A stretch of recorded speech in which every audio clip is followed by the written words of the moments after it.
about to leave. Already packing, come with me.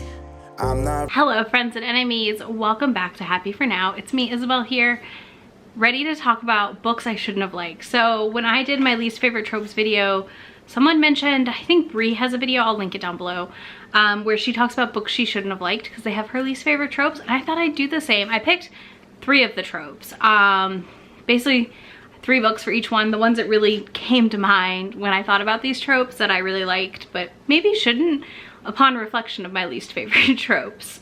So we're gonna go through those, and if you're new here, be sure to hit that subscribe button down below so you can hang out for more romance content 3 times a week. All right, let's start off with, I think, a trope that a lot of people agreed with me on, and that was celebrity.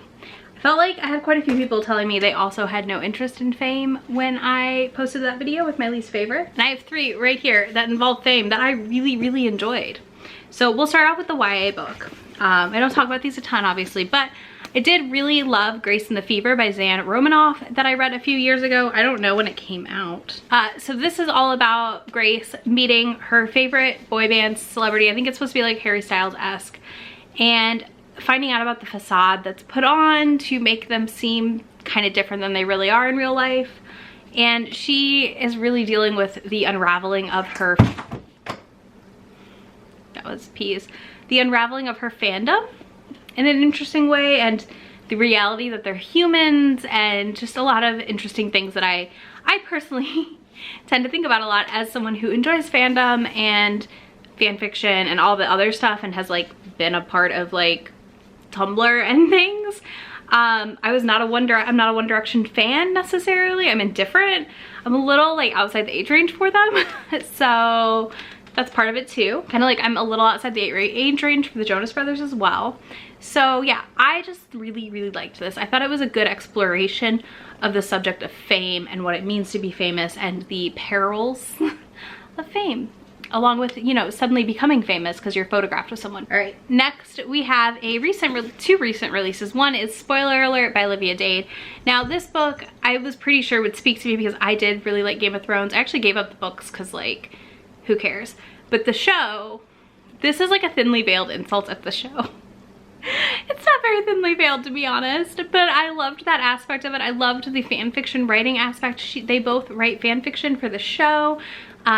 She is actually like, he stars in the show. So Marcus is our main actor who stars in the show, and him and April, right? Yeah, April have been talking for a while online, not knowing that she doesn't know who he is truly. So it's just really good, y'all. April is just kind of a beautiful nerd, and I adore her for it. I'm not gonna lie. This cover is stunning, of course.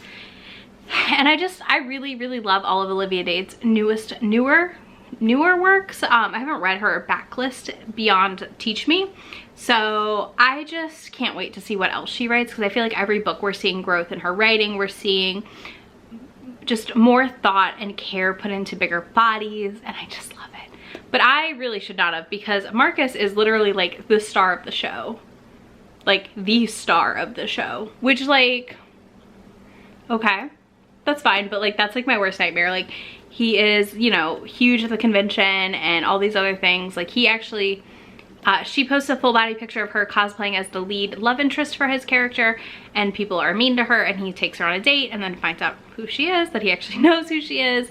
And I loved Spoiler Alert, y'all. Like, but again, it screams of stuff I'm not gonna like, but because I like Olivia Dade so much, I knew I would most likely. Next, we have You Had Me at Hola by Alexis Daria. This follows 2 telenovela stars, which I think I enjoyed. Ow. Okay, we're not gonna stack them pretty. Apparently Owl is not protecting me from my falls. All right, next we have You Had Me at Hola by Alexis Daria, who I already liked from the Dance Off book. Take the Lead.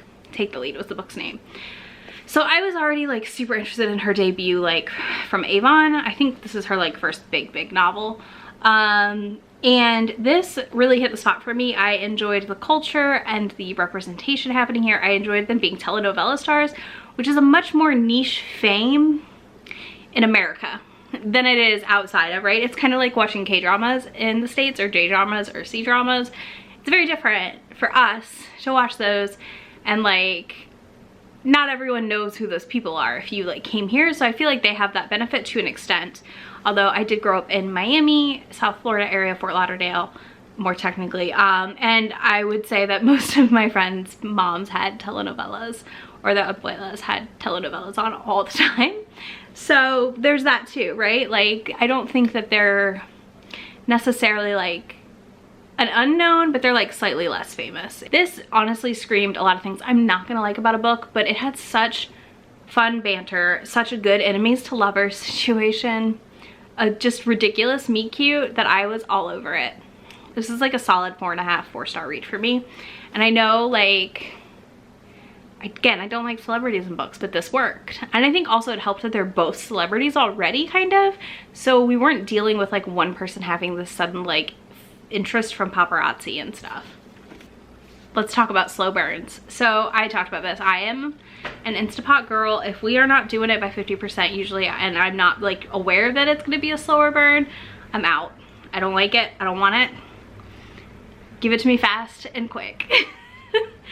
So I'm going to talk about 3 books that I definitely probably shouldn't have liked because they are definitely slow burns. So first, I feel like, is a booktube darling loved by many romance genre lovers. That's Long Shot by Kennedy Ryan. This book, so don't just like run out and read Long Shot without also checking into a lot of content warnings around this book. There is so much in here, including like domestic abuse, threat of death, murder, and guns being held to heads, and just, there's a lot. It's a very traumatic read, but it's also a reality, and it shows that like just because you go through these things doesn't mean you can't find love with someone who actually appreciates you. And that book is the slowest of burns, and it's kind of a necessary slow burn because of the everything else going on around them. It can't just happen, and there's a lot that goes into it, and it was so good. I really loved this book. It was a 5-star read. Kennedy Ryan is an incredible writer, but I do not like slow burn, but I loved this. The next one is The Lady's Guide to Celestial Mechanics. This is a sapphic romance by Olivia Waite. It is her debut like from Avon. She self-published a few books before this. This romance is really slow. It is a slow build. It is about them figuring out that they want to be together, and that that's a thing they can do, and them escaping the shadows of the men in their life and the patriarchy that has controlled their life, and the value of women's work as far as it being art and not art and skill, and not just like crafts or luck. You know, we follow Lucy, who helps her father with all of the math equations on the celestial guide they're doing for the general population, and she's helping write it and all these other things. And Catherine's a recent widow. Her husband was helping fund that book, and she invites Lucy to come help, basically. Well, kind of. And it just really is about the slow build of them falling in love and finding what's right for them. And I loved it. But again, so slow. So slow.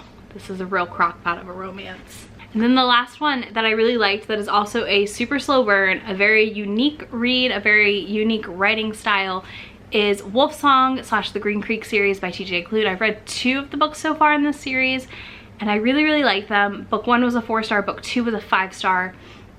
I really liked the setup for book 2 more. I think I liked it more because you were getting more of the world also, if that makes sense. So like book 1 felt like a lot of setup for the rest of the books. I was still interested in that couple, but I really wanted more of everything else, and book 2 I felt like gave me more of everything else, and a lot of backstory. So Wolf Song specifically by TJ Klune is literally like, I think it takes until like 75%. I don't know, like you get a moment and you're like, yes, and then a huge chunk of time goes by with nothing. And then at the end you're like, thank goodness it happened. So there's that. It was a lot of angst. It was a torturous slow burn, but the writing was so unique and so different, and I really loved how it was written and handled, and what like being a wolf and a member of the pack was to them. I think that it was just like such a beautiful story that at the end of the day I was okay with the slow burn, but I was dying inside just a little bit. All right, the third one, All right, so the third one is kids. I talk about this. I don't like kids in books. I often find that kids in books are not well done. They don't act age appropriate. They are a mess. They cause a lot of issues. So we'll start with this one, The Governess Game by Tessa Dare, which is a favorite of mine. This and the first book in that series I loved. I haven't read the third one yet. But Alexandria becomes a governess for Chase, who is caring for two girls that are his like brother's kids or something. Yeah, so he's the girls' guardians. These kids were freaking hilarious, y'all. I don't know the last time I laughed at kids that hard in a book. And this one really delivered, because these girls have a funeral every day for their doll. And she dies of weird things all the time. And I was just like, oh, I love when kids are weird, like, and genuine weird. Like, this is the kind of weird I know I can see like my friends' kids doing, so it made sense and it worked for me. Whereas like other kinds of weird don't always work.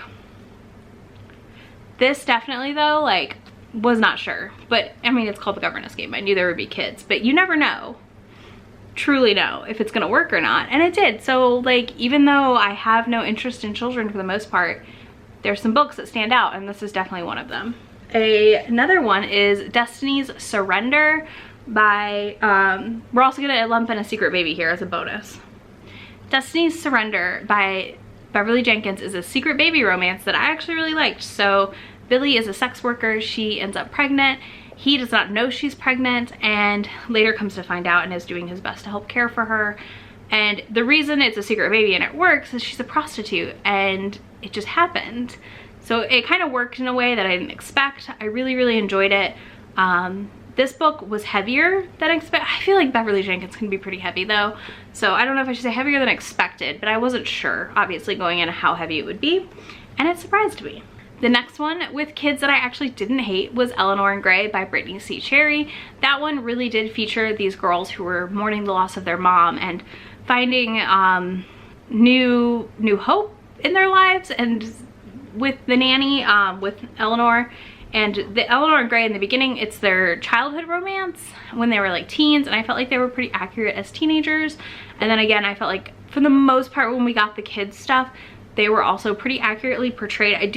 I had more issues with Gray than the kids in this book. But I liked it a lot more than I expected, and the kids were an integral part of the story since Gray is a widow. And then a bonus kids book I liked, book with kids that I liked is Rafe by Rebecca Weatherspoon with our buff male nanny. Rafe was so good with kids and delightful overall as a hero, and I felt like the twins in this book were really fun and were present just enough that I really liked it.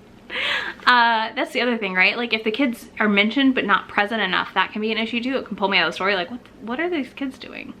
Just like an uncared for pet pulls me out of a story. Those are 10 books I shouldn't have liked based on their tropes. There we go. Thank you so much for hanging out with me. I will link all the books down below in the description box for you if you're interested in checking any of them out. Let me know a book you shouldn't have liked in the comments, or drop a black heart emoji. I will be back in a few days with another video. You can also find links in the description box to all of my social media, which is Twitter, Instagram, and Goodreads. You can also find links to the romance YouTuber Discord for creators and YouTubers, like for YouTube creators and romance readers to join. If you want to chat about romance books with us, feel free to join. I will talk to y'all soon. Bye. Really asking, we'll get away to a place where we don't know.